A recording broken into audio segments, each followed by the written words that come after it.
Why the world still refuses to hold Israel accountable for 77 years of apartheid and genocide. The Great Western Complicity. How the US, the EU, and the international system turned Palestinian suffering into a permanent political currency. A world that learned nothing from history. There are questions that burn through time, questions that haunt every courtroom, every parliament, every newsroom, every moral compass left on this planet. But one question eclipses them all. How is it possible that after 77 years of occupation, apartheid, ethnic cleansing, and sustained mass violence, Israel has never been held accountable? How is it possible that the very nations that preach human rights, that claim they built the modern world on never again, now look the other way or worse, finance the bombs, while Palestinian children are buried in mass graves? How is it possible that the International Criminal Court, the UN Security Council, the European Union, and the humanitarian order created after World War II crumble into silence when the victims are Palestinian? This is not a mystery. This is not geopolitics. This is not a complicated conflict. It is Western-sponsored impunity engineered, funded, legalized, shielded, and amplified for 77 years. The facts are no longer controversial. The world has seen too many mass graves, too many destroyed neighborhoods. Too many maps are shrinking Palestinian land to near zero. Too many images of children handcuffed, blindfolded, beaten, and disappeared. Too many starving civilians in Gaza are under total siege. If this is not genocide, what is? And if this is not apartheid, why does the world's largest library of legal institutions define it exactly like this? This article is an indictment, not only of Israel but of the global system that protects it. Part 1. 77 Years of Systemic Violence. A timeline of a genocide that the West refuses to name one. The beginning, 1948, the Nakba. 1948 is where everything starts, yet the West pretends it is simply a founding moment, not one of the largest mass expulsions of the 20th century. More than 750,000 Palestinians were forcibly expelled. Over 500 villages erased. Entire families lined up and were deported at gunpoint. The word Nakba means catastrophe, but it is more than a historical event. It is an active process ongoing to this day. Every demolition order, every settlement expansion, every displacement in the West Bank is simply the Nakba continuing in slow motion. But Western textbooks call this Israeli independence. They teach Israeli trauma and bury Palestinian suffering. The victims were rewritten, misnamed, and dehumanized. This is stage 1 of unaccountability. Rewrite history until the crime disappears. 2. The occupation of 1967 militarizing the entire Palestinian existence. After 1967, Israel became a permanent occupying power. Under international law, occupation is supposed to be temporary, not generational, not hereditary, not passed from parent to child as a prison sentence with no end. But for Israel and its Western backers, 1967 was not a war. It was a business opening. Military control of land, water, borders, airspace, movement, and resources. A surveillance laboratory. A weapons testing ground. A settlement enterprise enforced by military checkpoints and protected by Western silence. This is stage 2 of unaccountability. Normalize occupation as a security issue rather than a crime. 3. Settlers, apartheid, and the legalization of colonialism. Today, over 750,000 Israeli settlers live on stolen Palestinian land. Not by accident, not by rogue extremists, by the full machinery of the Israeli state. Roads for settlers only. Laws for settlers only. Courts for settlers only. Water rights for settlers only. Palestinians live under military law. Settlers live under civilian law. If this were anywhere else on earth, every newspaper would call it by its name. Apartheid. Human Rights Watch calls it apartheid. Amnesty International calls it apartheid. Israel's own human rights groups, B'Tselem, Yesh Din, call it apartheid. But Washington and Brussels refuse the word. This is stage 3 of unaccountability. Outlaw the truth. Part 2. Why Israel remains untouchable. The architecture of Western immunity. 1. The United States, the shield behind the violence. The U.S. is not a mediator. It is not a partner for peace. It is not an honest broker. The United States is the financial sponsor, the weapons provider, the diplomatic protector, and the political accomplice of every major Israeli assault on Palestinian life. Billions in unconditional military aid. Over $3.8 billion per year in weapons, tanks, bombs, jets, and intelligence systems. Vetoes in the UN Security Council. Over 45 vetoes blocking resolutions condemning Israeli crimes. Legal immunity. U.S. law forbids the government from cutting aid, no matter what Israel does, even genocide. Propaganda machinery. Every U.S. administration echoes Israeli talking points. Self-defense, human shields, complex conflict, both sides. This is not diplomacy. This is collaboration. Israel does not fear accountability because the United States has built a diplomatic fortress around it. 2. The European Union hypocrisy wearing a suit. Europe loves to preach international law to the world. But when it comes to Palestinians, silence, excuses, embarrassing statements, funding for NGOs while selling weapons to Israel on the side. Europe claims it supports a two-state solution, but continues to recognize settlement goods. It opposes human rights abuses, but trains Israeli police and intelligence units. It supports Palestinian aid, but cuts that aid when Israel complains about textbooks.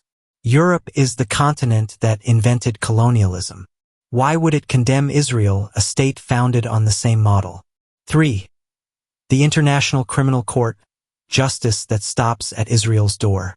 The ICC has indicted African leaders. It has indicted Russians. It has indicted militia commanders. But Israel? Years of preliminary examinations. Years of technical delays. Years of complex legal questions. Every time the ICC gets close to opening a case, Western governments intervene. The message is clear. No court is allowed to try Israel. That is not justice. That is political corruption built into the world's legal system. Part 3. The Gaza Genocide. The most documented mass killing in modern history. Gaza is not a war zone. Gaza is a cage built by Israel and financed by the West. 1. A 17-year blockade. Starvation as policy. No port. No airport. Borders sealed. Electricity cut. Water rationed. Food restricted. Medical supplies blocked. This is not conflict. This is an engineered humanitarian collapse. 2. Repeated massacres. Mowing the lawn. The term Israeli officials themselves use to describe bombing Gaza every few years. 2008-09. Operation Cast Lead 2012.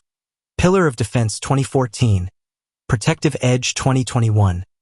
Guardian of the Walls 2023 present. The most destructive assault since World War II.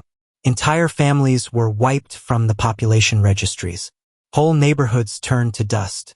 Children orphaned by the thousands. And the West? We are concerned. We urge caution. We stand with Israel. 3. Children as targets. The statistics of horror. No place on earth has seen more children killed by military action than Gaza. Not Afghanistan. Not Syria. Not Iraq. Not Ukraine. Gaza is the graveyard of childhood.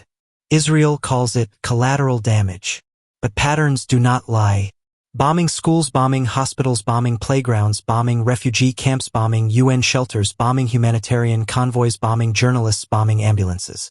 If you kill thousands of children, that is not collateral. That is policy. Part 4. The Psychology of Dehumanization. How the world was taught to ignore Palestinian suffering. Western governments justify Israeli violence through a system of narrative engineering. 1.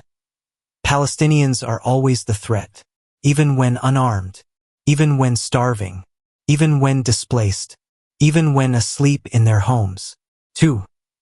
Israel is always the victim, no matter how many missiles it drops, no matter how many tanks it deploys, no matter how many civilians it kills. 3. Palestinian death is normalized. Western media downplays statistics, shifts blame, uses passive voice. Were killed. quotes Israeli officials as primary sources for. Israeli violence is sanitized. Airstrikes instead of bombing homes. Security measures instead of apartheid laws. Border clash instead of snipers shooting protesters. Language is not neutral. Language is a weapon, and the West uses it to kill truth. Part 5. Geopolitics or moral bankruptcy. Why accountability is deliberately blocked. 1. Israel is the West's strategic outpost. A U.S. military base disguised as a country. The West supports Israel because Israel controls a strategic region, helps counter Arab unity, serves as an intelligence hub, test weapons in real-time, supports Western influence in the Middle East. The lives of Palestinians are collateral in this geopolitical chessboard. 2. No accountability because accountability would expose Western crimes. If Israel is guilty of apartheid and genocide, then U.S. presidents are complicit, EU leaders are complicit, NATO supplying states are complicit, international institutions are complicit. The system protects Israel because Israel protects the system. Part 6. The world is changing. The era of Western impunity is collapsing. For 77 years, Palestinians were silenced. Not because they lacked truth, but because their oppressors controlled the microphone. Not anymore. Millions protest in every major city. Governments fall because of Palestine. Students occupy universities.